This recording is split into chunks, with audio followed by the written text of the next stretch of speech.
Pugson ko niyag pakilaw sa iyahang kargadang binloron. Kana ganing swerte kaayo ka sa imong paminaw, DJ Sam. Kay gwapo kaayo ang imong partner.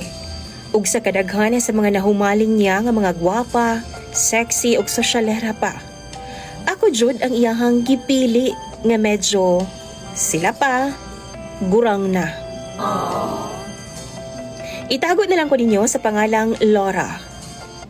42 anyos na ko ug bag-o lang ko gikasal sa akong uyab nga si Ronron. Bata pa kaayo ko kung itandi kang Ronron na DJ Sam, kay anaa siya sa 27 anyos pa lang. Kabalo ka DJ Sam? Gikasuyaan jud kaayo ko sa ubang babae nga sigig paduding kang Ronron kaniadto. Kay lagi ako ang iyang gipili. Gidungog pagani ko nga mamamarang daw o gilumay daw nako si Ronron para pakaslan ko. Wala lang jud ko nanumbaling, DJ Sam. Kay para sa ako ang importante, wala ko'y gibuhat nga dautan og dili tinuod ang ilang mga pasangil og bandaot nako. Kay bisan ako DJ Sam, wa pud ko makahibaw kung unsay nakita ni Ronron nako, nganong ako man nga idara na ang iyang gipili.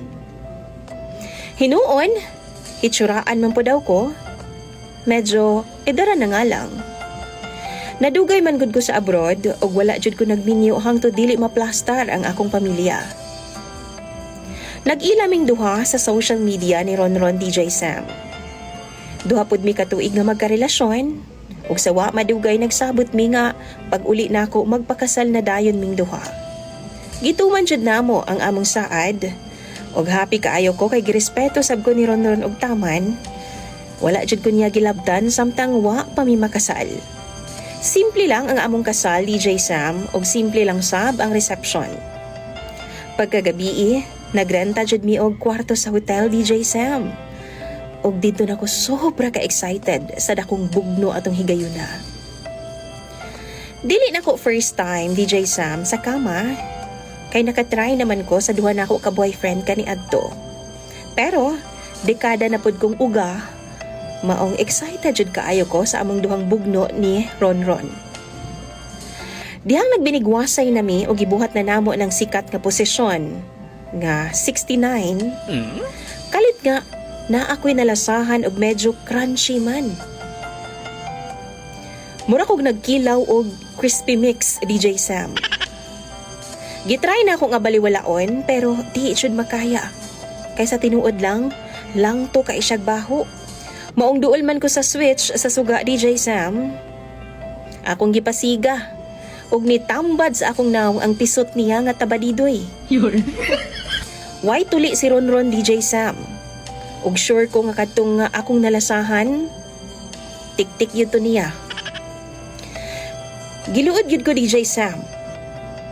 Wala jud ko mipadayon ug nagmugmug kog taman. Nagmouthwash ug nagtoothbrush.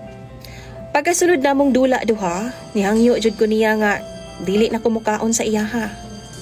Sa una, okay pa, pero sige man siya padungog-dungog na ako, DJ Sam. Nga lami gyud daw to kaayo. Palingog-lingog na lang jud ko, DJ Sam. Kaysa tinuod lang, lain jud kay mukaon og binloron. Pero nagbahad siya nako. Nga dili na daw siya ganahan mag-ana-ana kung dili lang man daw nako kanon. Abot ba, DJ Sam? Feel nako iyaha man jud kong pugson nga mukaon anang kargada niyang binluron. Mao nang hangtod karon, mag 1 month na mi nga walay ana-ana. Ug sa tinuod lang, gimingaw na pud baya ako. Pero murag dili naman ako kaya ang iyang kondisyon, DJ Sam. Kamu daw bi? Unsa may buhaton nako, i-share daw ninyo inyong mga tambag pinaagi sa comment section ni DJ Sam. Salamat pud kaayo, DJ Sam, sa paghatag panahon ning akong storya. Imong taga-subaybay, Laura.